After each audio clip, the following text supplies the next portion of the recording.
So it's kind of interesting. I really feel like I'm still stepping into what I fully love to do, and I keep branching off into different arts because I do yoga, qigong, breath work, and I keep fusioning them. Mm-hmm. And I really love that, like, I hear all these stories about like entrepreneurs and businessmen, and they're like, ever since I was a kid, I've been selling stuff, and that's their thing. And when like the doctor finds this thing, it's like, I've always been trying to fix people. Mm-hmm. And like mine's like, I've always been altering my state of consciousness since I was like a little boy. I took like so much gravel that I was hallucinating when I was just like 14. I was like, let's just like because you wanted to? Yeah. Okay.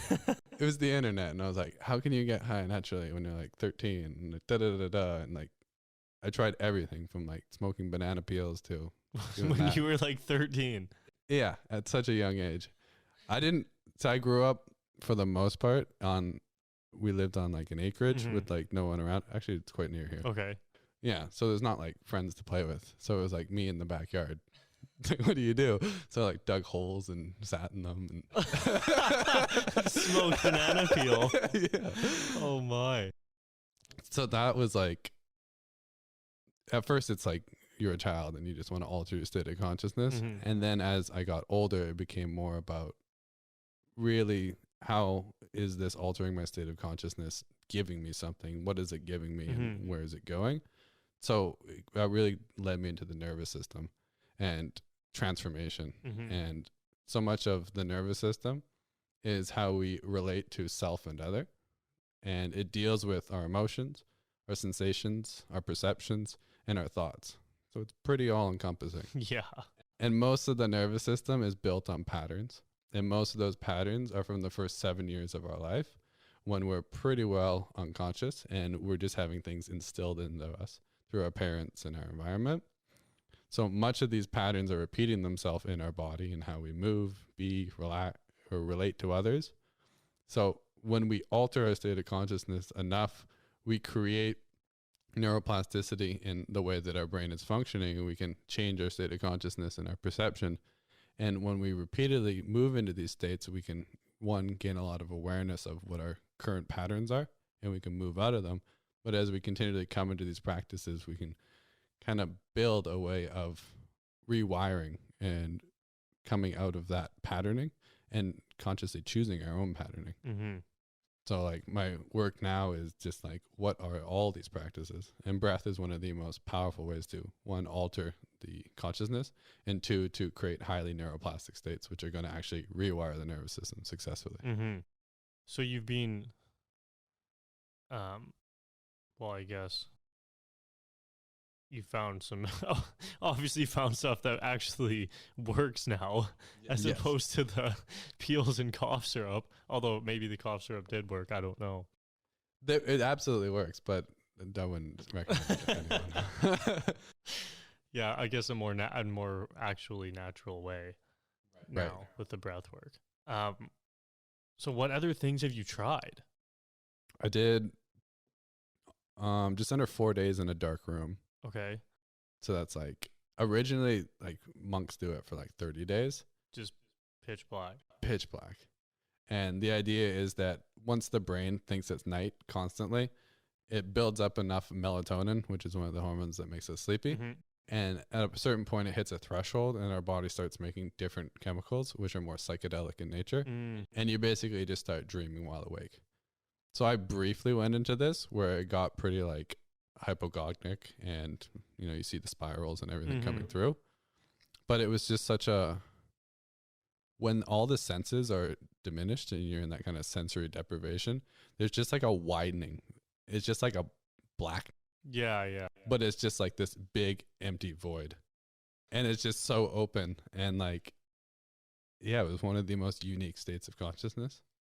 And as I expressed, like when you go away from food or sex briefly, you come into a big relationship with it again. And I had that with light, where I craved light. I wanted it like I wanted food and sex. And I was like, I just want to see like a little bit of light. And at one point during like the last day, I like opened it a little bit and like a little piece came through, and I was like, it's the most beautiful thing. And I just like started crying. And like, yeah.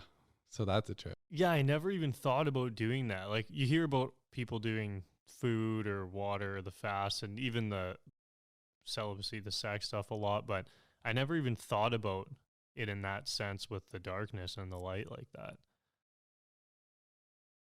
Yeah, I mean, I feel like even in the winter, I feel like I feel way better when it's sunny out and it's like a nice day after it's been kind of shitty for 5 days, but I couldn't imagine being like pitch black for 4 or 5 days and then seeing light for the first time again. That would be I kind of want to try it now. Yeah. Hmm. Have you ever tried a flotation tank? I've done those, yeah. But when I used to try them, it's when like I was in a really bad place and I couldn't really like I would basically just lay in there and shake from anxiety half the time. So it wasn't really like relaxing or getting into it. I was just kind of like, this sucks. But I tried it and I've thought about going back since to try it again, but yeah, I don't know, maybe I will. I guess it's a way shorter version of it. Yeah. But because of like the water temperature and how things are, you generally get to that state of like speak of it. Yeah. A little bit more altered quicker. Yeah, for yeah. Sure. I should try it again. But yeah, I used to do them monthly and like it was a really good way of taking all the sensation out for a little bit. Yeah, yeah. But if there's things to process as you went through, yeah, then the body's going to use that resources and like, okay, yeah. Yeah. No, it wasn't the best experience it could have been, I don't think. Okay, so the 4 days in darkness, did you eat and stuff then too, or was that? No, it was fasting. Okay. That must help with like the hallucinogenic part, I guess. Right. Yeah. Fasting, you enter such a, pardon me, I enter such a like a internal state where I'm so conscious. Like I feel like I can move within my viscera so much more.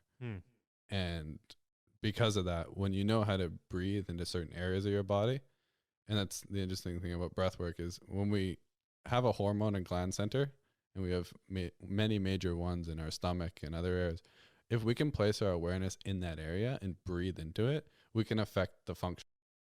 So when you're completely fasted, your capacity to breathe into those areas is greatly enhanced.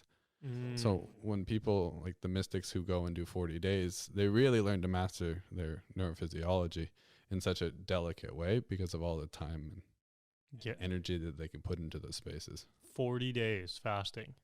Yeah. I know a few people have done 30 days. That'd be crazy. And the longest you've done is 10. 12. Oh, that's long. I haven't even done one, so. That's cool. 30 days.